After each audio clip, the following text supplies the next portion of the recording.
Bharatiya Janata party जो सत्ता में पहुंचती है वो सत्ता में यंत्र, तंत्र और षड्यंत्र से पहुंचती है। तंत्र और यंत्र पे तो हमने बहुत कुछ चीजें पहले बोली हैं कि कैसे भाजपा चुनाव को प्रभावित करने के लिए हथकंडे अपनाती है, लेकिन एक षड्यंत्र भी खुल के सामने आ गया। और षड्यंत्र क्या कि भाजपा जीतने के लिए चुनाव जब सीधे जन भावना से और जनमत से नहीं जीतने की पोजीशन में होती, क्योंकि काम हरियाणा में 10 साल उन्होंने कुछ किया नहीं है और क्षत्रिय बिरादरी उससे दुखी रहती है, तो भारतीय जनता पार्टी इनेलो जैसी छोटी पार्टियों को का इस्तेमाल करते हुए ऐसे कैंडिडेट उतारने का कार्य करती है कि वो कैंडिडेट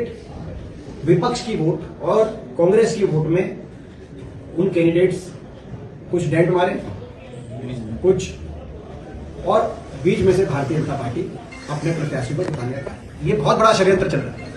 ये षड्यंत्र, इस षड्यंत्र का कई बार अब धीरे धीरे सच सामने आता है। ये हम पहले से ही कहते थे कि ये भाजपा से मिलकर इन्हें लोग जेजेपी, ये छोटी पार्टियां राजनीति कर रही हैं, ये पहले भी हमने कहा था, चुनाव से पहले भी कहा था, लेकिन अब सच धीरे धीरे सामने आ रहा है। आपने देखा होगा कि स्वयं गोपाल कांडा ने कहा कि खट्टर साहब के कहने पर सिरसा में इनेलो के प्रत्याशी को जिताने के लिए, इनेलो के प्रत्याशियों को जिताने के लिए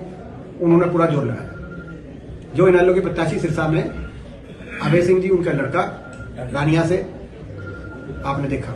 ये कहा कि खट्टर साहब के कहने पर, यानी कि भाजपा के कहने पर उन्होंने जोर लगाया। भाजपा को ऐसी क्या जरूरत थी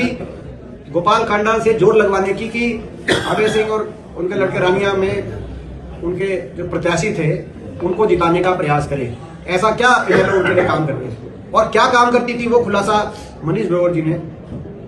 जो आपने देखा बयान में साफ खुलासा कर दिया कि भाई वो हमारे कहने से वो प्रत्याशी उन्होंने दिया कि भाई किसी तरीके से कांग्रेस का मेयर, और उस समय 2018 में मैं दावे के साथ कहता हूं 2018 में अगर कांग्रेस वो चुनाव जीतती और कांग्रेस का मेयर बनता तो 2019 में ही कांग्रेस की सरकार हरियाणा में आती, क्योंकि उस मेयर का चुनाव जो असेंबली चुनाव थी और लोकसभा चुनाव थे,